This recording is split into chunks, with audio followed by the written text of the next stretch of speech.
South Korea built one of the most advanced societies on Earth.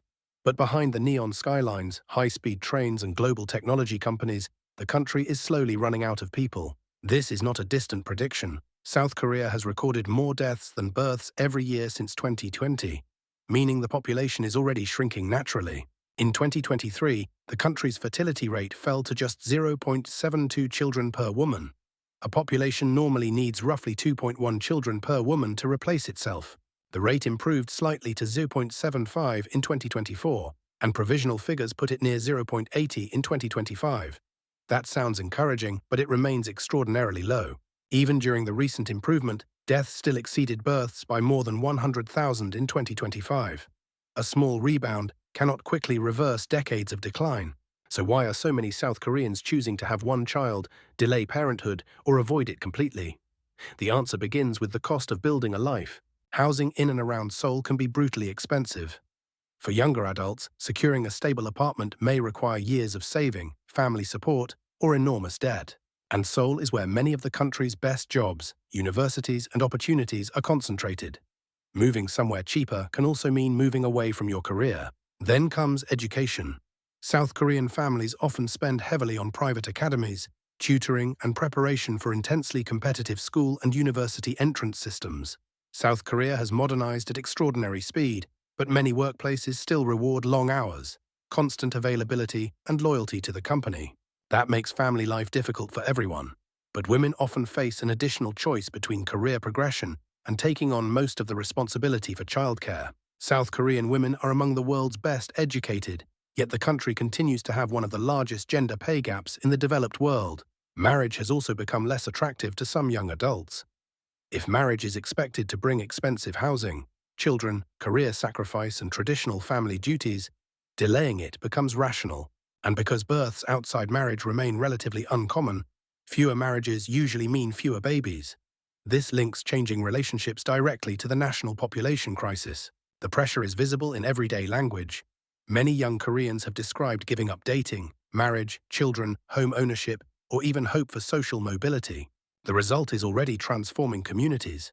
Rural areas are losing young residents, maternity wards are closing, and some schools no longer have enough children to remain open. In Seoul, the crisis can be harder to notice. The streets are busy and the trains are crowded. But crowded cities can still contain very few children. At the same time, South Korea is aging rapidly. More people require pensions, hospitals, and long-term care, while fewer working-age adults are available to fund those systems. That creates a difficult economic equation. A smaller workforce must support a larger retired population, while businesses compete for employees, and the tax base grows more slowly. The military is affected too.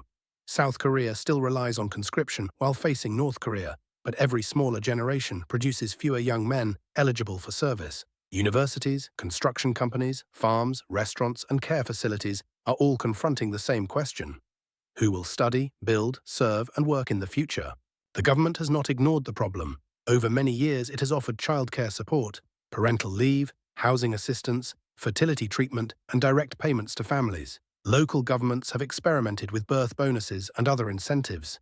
Yet money alone cannot solve a system in which housing, education, work, and gender expectations all push against parenthood. The recent rise in births offers some hope.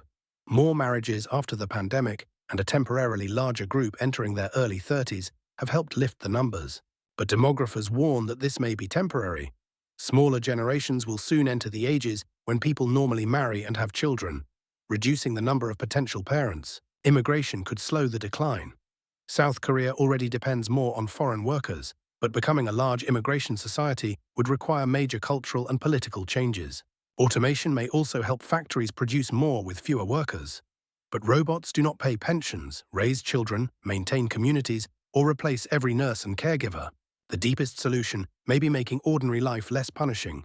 Affordable homes, secure jobs, reasonable working hours, accessible childcare, and a fairer division of family responsibilities. South Korea's crisis is an extreme version of a challenge spreading across East Asia, Europe, and North America.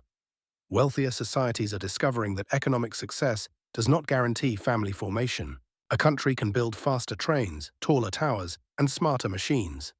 But if the future feels too expensive or exhausting, people may decide not to create the next generation. South Korea is not disappearing tomorrow. It remains wealthy, innovative, and influential. But demographic change moves slowly, and once a generation is missing, it cannot be recreated later. The real question is no longer whether South Korea will shrink. It is whether the country can redesign work, housing, and family life before that shrinking population reshapes everything.